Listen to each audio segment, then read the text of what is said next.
My name is Marlon Barnuevo, industrial designer, educator, musician, and I have Tourette syndrome.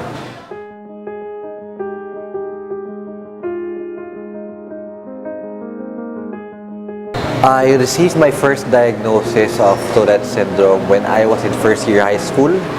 I think I was around 11 or 12 at that time.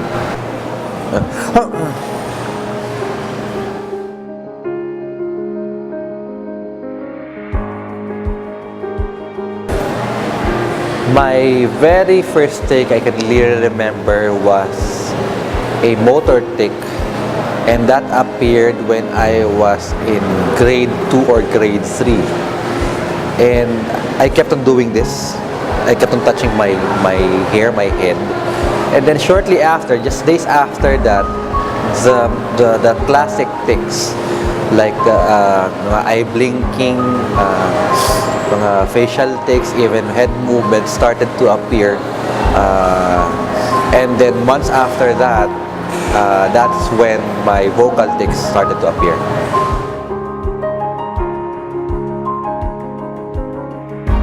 I actually felt relief when I heard the word Tourette syndrome, when the doctor mentioned the medical term Gilles de la Tourette syndrome. Because before that, prior to that, I didn't know what to tell people whenever they asked me about the disorder. I had trouble dealing with these people whenever they notice my tics before the diagnosis, and whenever they ask questions like, what's wrong with me, am I sick, why do I have this so-called mannerism and all that.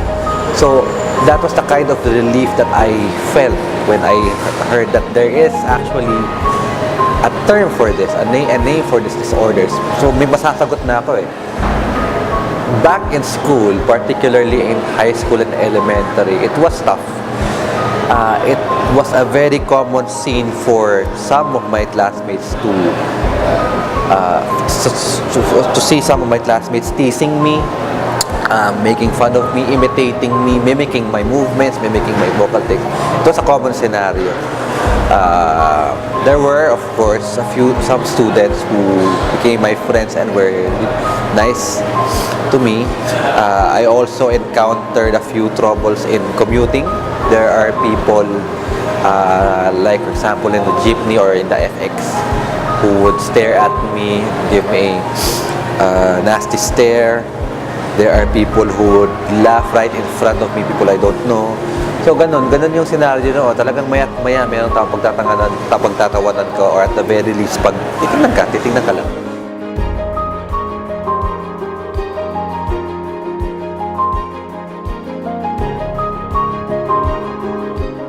Now, our number one plea is to please understand and learn as much as you can about the disorder.